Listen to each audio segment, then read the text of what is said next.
Arrest warrant versus Digong inilabas na ng ICC. Naku po, Digong. Kaya pala nagpuntang Hong Kong si Digong. Kaya pala nung lumabas po si Digong, tahimik po yung kanyang mga aso. Hindi po kinontent ng kanyang mga aso yung paglabas ni Digong ng bansa.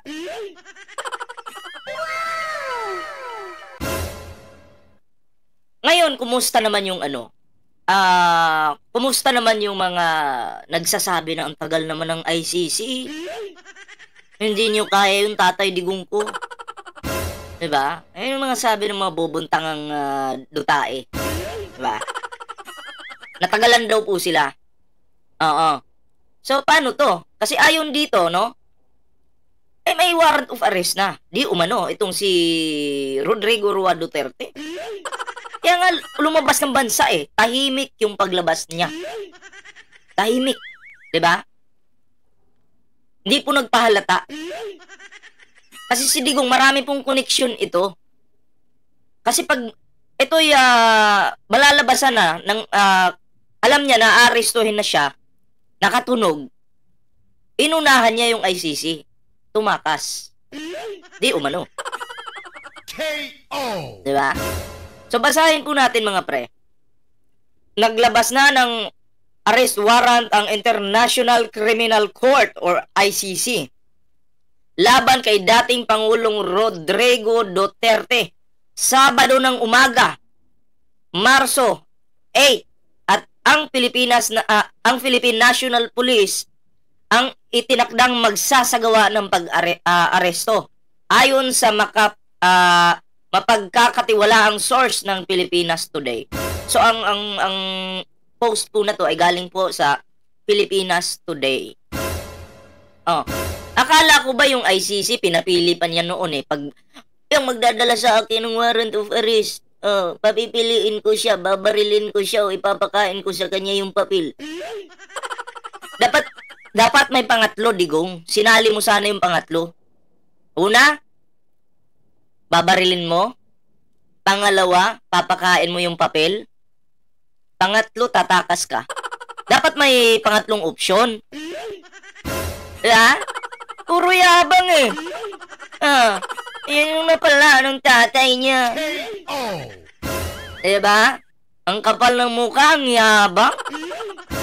Grabe, yung hangin. Yun pala, tatakbo lang. Yan ba yung sinasabi niyong maisog? Nasaan yung maisog ngayon? Andun po, tumakas na. Nako, hindi lang pala si Digong yung dito, no? Yung mukhang huhulihin. Diba si Las Cañas po ay sinabing si Sara Duterte ay tukhang queen daw. Pero tika lang, nasa na ba si Sara Duterte ngayon? Mukhang sumunod sa tatay. Pero may babasahin tayo mamaya mga pre. Pero syempre bago po tayo magtuloy-tuloy sa ating reaction ngayon mga pre, meron po tayong meron po tayong Facebook page, Ballpoint Man 2.0, and syempre mga pre, meron po tayong Timbirador, meron din po tayong TikTok, Ballpoint Man 2.0. So ito na nga mga pre. Okay? Bago po tayo magtuloy-tuloy, no, sa reaction dito patungkol sa arrest warrant di umano ni Rodrigo Roa Duterte, unahin po muna nating bigyan ng reaksyon yung project na napakagandang project, no, ni Speaker Martin Romualdez. Okay? Ito po, no, panoorin po natin yung yung ito. Yan. Pakinggan po natin at basahin po natin. Romualdez leads groundbreaking of submarine cable project. Ayan, ito po ay cable wire. Okay? Cable wire yung isinasagawa nilang proyekto para yung mga malalapit na yung mga isla, makakunik sila doon. Kumbaga, magkaroon ng mga power supply, yung isla, di ba? So, I think 13,000 na katao ang makikinabang dito. Okay? So, ito po yung project na hindi binabalita ng mga tangang DDS. Diba? Kasi ang gusto nila, sirain yung administrasyon. Yun yung gusto nila. Ayaw nila kayong bigyan ng balita na yung good news. Ayaw nila nun. Diba? Gusto nila bad news na paninira palagi sa administrasyon. Yun yung trip nila. Fake news nga sila eh. So pakinggan po natin yung balitang ito. Romualdez leads groundbreaking of submarine cable project in Iloilo. Speaker Martin Romualdez on Friday. Take note submarine cable project. Okay. Romualdez leads groundbreaking of submarine cable project in Iloilo. Speaker Martin Romualdez on Friday led the groundbreaking ceremony for the P388 million Estancia Manlot Calagna and Sicogon submarine cable power interconnection project at the Ayala Estate, San Fernando in Sicogon Island, Iloilo. He connected the construction of this project to the objective of President Ferdinand Marcos Jr. to make economic progress inclusive for all Filipinos. Advertisement. No one should be left behind in development. Development is for everyone, not just for the cities, but also for our islands and remote areas. Romualdez said in Tagalog, echoing the president's marching orders to government officials. And our mission does not end here. Our fight continues for a brighter, more prosperous, and more equitable future for every Filipino, the speaker added. Romualdez pointed out that the project does not entail simply laying a submarine power cable to improve electricity services in Iloilo. We are building a brighter, more prosperous future for all of you, he said. Iloilo officials led by Reps. Raul Boboy Tupas, Jam Baranda and Ayala executives headed by Fernando Zobel de Ayala also attended the ceremony. Romualdez thanked the local government officials, the Iloilo 3 Electric Cooperative, Inc. Opening parenthesis. ILECO3. For making the project a reality. The project would connect the islands of Manlot, Calagnan, and Sicogon to the main electricity grid, which will provide 24/7 power supply to 9 villages across these islands, benefiting an estimated 13,000 households. So ayun mga pre, so marami po palang makikinabang dito, 13,000 households. So ano po ba yung project na to? Okay? Ito po yun, hanapin ko lang.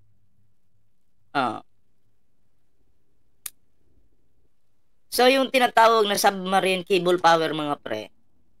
Okay. Saan ba yun nawala? Ito. Ito po yan, parang ganyan po. Okay? Yan yung cable wire, idadaan sa ilalim ng dagat.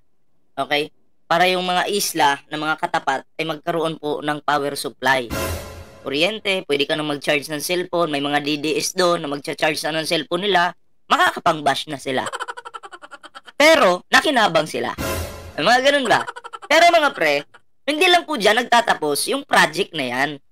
Kasi habang nandyan po sila nakaupo, tuloy-tuloy po ang proyekto na kanilang gagawin. Hindi po ito hindi po ito katulad ng mga proyekto ng mga DDS na masisira agad. Hindi po. Itong ipapagawa po ng PBBM admin ay matitibay ng mga proyekto at mapapakinabangan po ng mga Pilipino. Tandaan nyo na pagtatak Marcos matibay yan. San Juanico Bridge nga mga DDS dyan dumadaan. Pero binabash nila yung Marcos. Kapal na mukha, di ba? Pero ang mga Marcos, hindi po yan mahilig magtanim ng galit. Madidiis ka man, kalaban ka man, sige, dumaan ka dyan. O, diba? Ganun yun. So, ito po yun. Submarine cable power. Marami pong ganyan ang ipapagawa ng administrasyon para yung mga isla na yun hindi ma-short sa supply ng kuryente.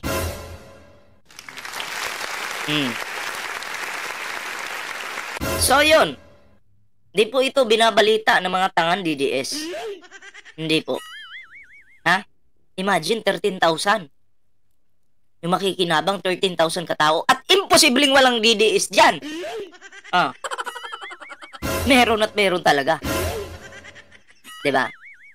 So, anyway, yun lang muna mga pre, no? Move tayo sa next topic natin mga pre. Ayan na, move po tayo sa next topic.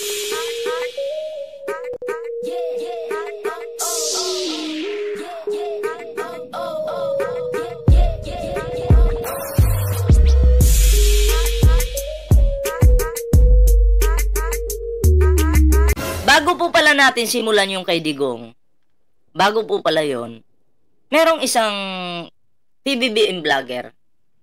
Okay. Meron isang PBBM vlogger na parang unti-unting nagbabago yung kanyang yung kanyang yung mga reaction niya, yung kanyang mga post.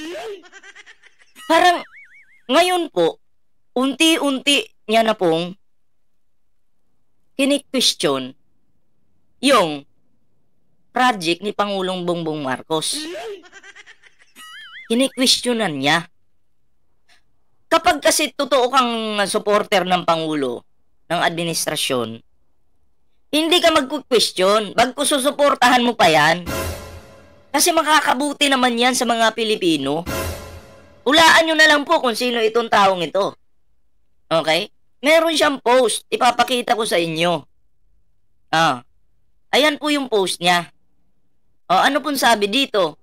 Soon to rise in Barangay San Vicente. Ordanita City. 7-story buildings. Ayan ha. Tapos sa baba po, kung mababasa nyo dyan, ang sabi dito, bakit naman itatayo ang pabahay sa taniman ng palay? Bakit? Tapos may nag-comment dito sa baba baka binenta na yan, builder, hindi na tataniman, ganun yan. Buti pa itong nag-comment, medyo malawak yung yung pag-unawa niya. 'Di ba? So ang sabi ng PBBM vlogger na to, bakit naman itatayo ang pabahay sa taniman ng palay? 'Di ba? Dalawa yung dito dalawa yung tingin ko dito Pwede siyang maging positive, pwedeng negatibo. Okay? Kasi patanong 'di ba? May tanong siya. Project ni PBBM, bakit diyan mo gagawin sa taniman ng palay? Pero parang alanganin ka doon. 'Di ba? Pero kung titingnan mo yung negative side, malakas. Malakas kasi bakit mo itatayo ang pabahay sa taniman ng palay? PBBM vlogger ka, magtatanong ka ng ganyan. Kami nga kiniklaim nyo na loyalista kayo. Lalaki po ito ha. Kiniklaim nyo na loyalista kayo. Oo, kayo na. Sige na. Sa inyo na. Pero bakit may mga ganito kayong tanong? Bakit naman itatayo ang pabahay sa taniman ng palay? So, may negatibong epekto na po dito sa tanong na to. 'Di ba? Kung solid ka talaga sa administrasyon, ang gagawin mo lang pagsuporta sa administrasyon. 'Di ba? Pagsuporta kasi hindi naman ito mapupunta sa mga kamay nila. Mapupunta po ito sa mga Pilipino. Bakit may patanong kang ganun? Ayari. Kala ko ba nagkakaisa tayo dito? Kala ko ba suportado mo yung administrasyon? Bakit ganun yung patanong?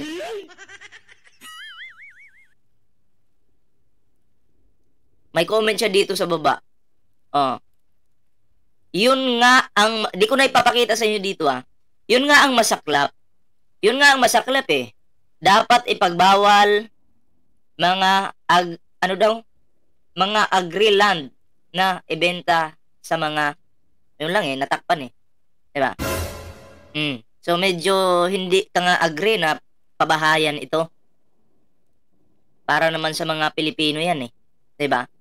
Hindi naman yung administrasyon hindi naman katulad yan ng mga bilyar na kahit saan lupain, hala, bibilhin nila yan para paggawa ng bahay nila. Anong tawag sa mga project na yan?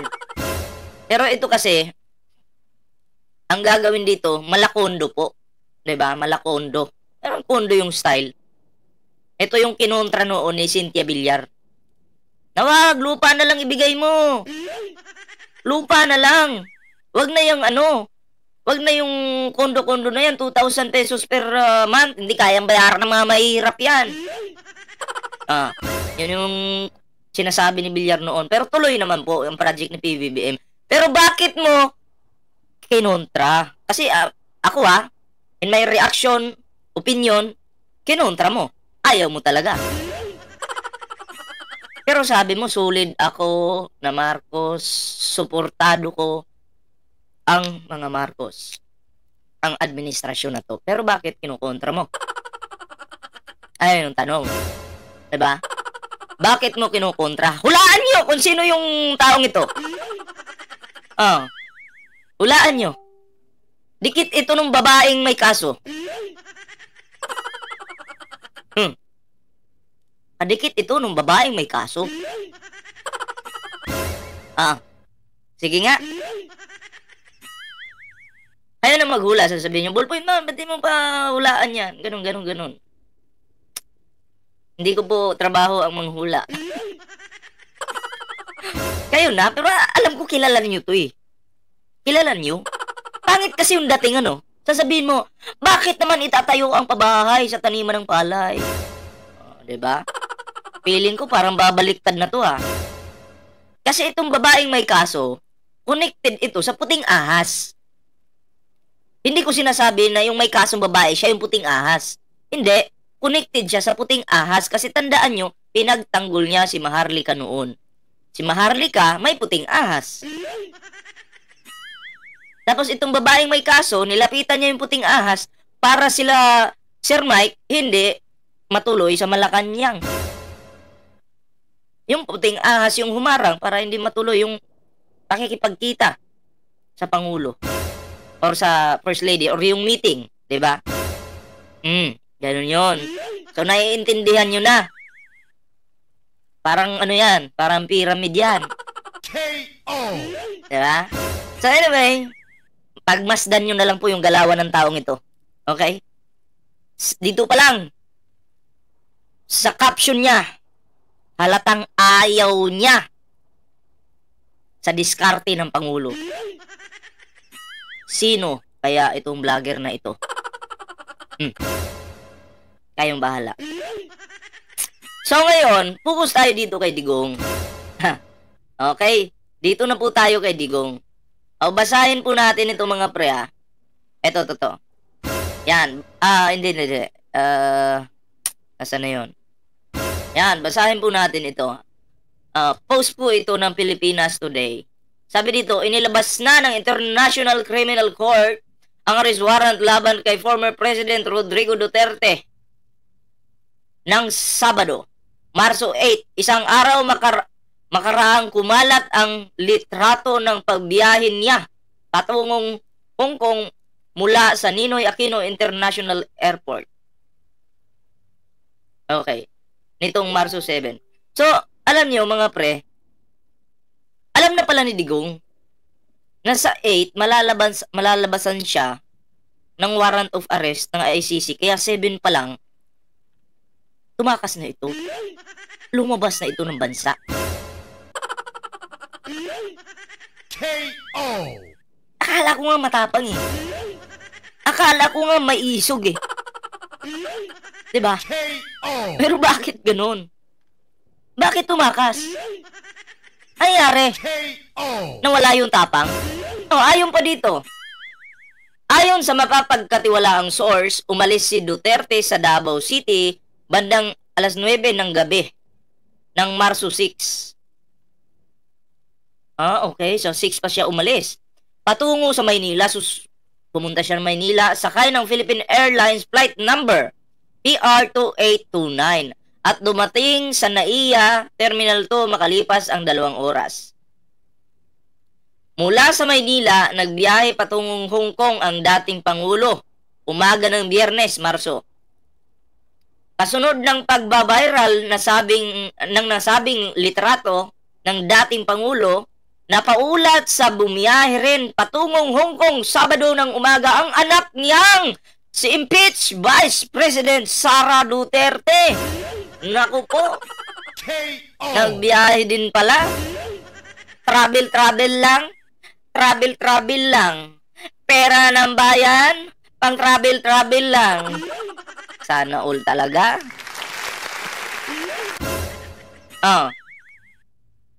Sa international news reports na nagkumpirmang nasa Hong Kong si Digong, sinabing kukumustahin ito ang mga Pilipino doon. Ayan na. Sinabi pa ng source na ang actually pwede mo namang gawin yun eh. Halimbawa, may warrant of arrest ka. Di umano sa ICC. Tapos gagawa ka para hindi ka mapahiya, ang diskarte mo dyan, lalabas ka ng bansa. Diba? Mag-a-announce ka, hindi, tayo doon, meet and greet.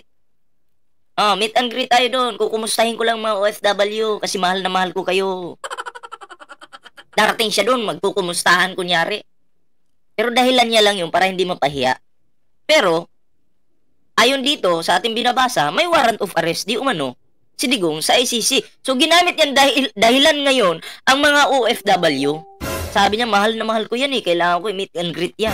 So, dahilan yon para hindi ka mapahiya. Diskarte. Diba? Sinabi ng source na ang Philippine National Police ang magpapatupad ng arrest warrant sa pakikipag-ugnayan. Pakikipag-ugnayan sa International Criminal Police Organization o Interpol. Wala pang opisyal na pahayagang ICC tungkol sa warrant laban kay Digong as of posting. Si Digong ay nahaharap sa kasong crimes against humanity dahil sa pagpatay umano sa libu-libong katao. Kabilang ang drug personalities sa war on drugs na kanyang administrasyon. Una nang napaulat na kasama rin sa investigasyon ng ICC si VP Sara matapos ituro ng dating pulis at self-proclaimed Davao Death Squad member na si Arturo Las Cañas sa pagpapatupad umano ng malawakang pagpatay sa hinihinalang kriminal sa Davao City noong alkalde pa ito ng syudad. Kaya pala umiska po din. Kaya pala.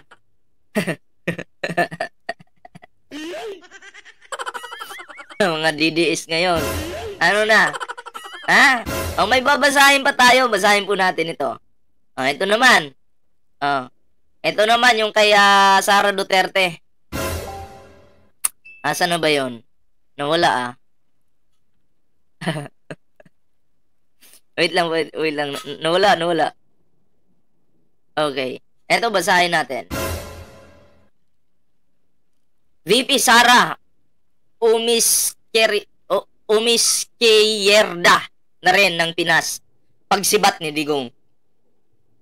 Kasunod ng pagkalat ng litrato ni dating Pangulong Rodrigo Duterte na napasakay ng eroplano biyaheng Hong Kong, napaulat na nakaalis na rin ng bansa papunta sa parehong lugar ang anak niyang si impeached Vice President Sara Duterte ngayong Sabado, Marso 8, sa gitna ng espekulasyon ng paglabas ng arrest warrant ng ICC laban sa ama. Okay, basahin po ito natin, no? Basahin po natin ito. Ayan, ayon dito, bandang 10 ng umaga ngayong Sabado, Marso 8, nang umalis sa bansa impeached Vice President Sara Duterte patungong Hong Kong, lula ng Philippine Airlines Flight PR318 mula sa Ninoy Aquino International Airport, Terminal 1, ayon sa mapapagkatiwalaan source. Ang parehong source na nagkumpirma sa pag-alis ni dating Pangulong Rodrigo Duterte sa Davao City bandang 9 ng gabi ng Marso 6 patungo sa Maynila sakay ng Philippine Airlines Flight number PR2829 at dumating na sa NAIA Terminal 2 makalipas ang 2 oras. Mula sa Maynila, mula sa Maynila, bumiyahe patungong Hong Kong ang dating Pangulo alas 8:42 ng umaga noong Biyernes, Marso 7. Napaulat na magkasunod na pagbiyahe ng mag-ama patungong Hong Kong sa gitna ng mga espekulasyon ng umano'y paglabas ng International Criminal Court ng arrest warrant laban sa dating presidente. Ang Hong Kong ay isang administrative region ng People's Republic of China na sinusuportahan ni Digong noong siya ay nakaupo pa sa Malacanang. Si Digong ay naharap sa kasong crimes against humanity dahil sa pagpatay umano ng libu-libong katao, kabilang ang drug personality sa war on drugs ng kanyang administrasyon. Unang napaulat na kasama rin sa investigasyon ng ICC si VP Sara. Patay ka dyan. Oo, kasama pala ito. Si VP Sara matapos ituro ng dating pulis at self-proclaimed Davao Death Squad member na si Arturo Las Cañas sa pagpapatupad umano ng malawakang pagpatay ng mga hinihinalang kriminal sa Davao City noong alkalde pa ito ng syudad. Kabilang ang akusasyong ito ay articles of impeachment na inihain ng Kamara laban kay VP Sara. Nakatakdang litisin ng Senado sa Hulyo ngayong taon. Medyo lumiliit na po yung mundo ng mga Duterte. Diba? Lumiliit na po. Kumusta naman yung mga nagsasabing, saan na yung warrant of arrest ng ICC? Kumusta na? Si Sara Duterte, sinali.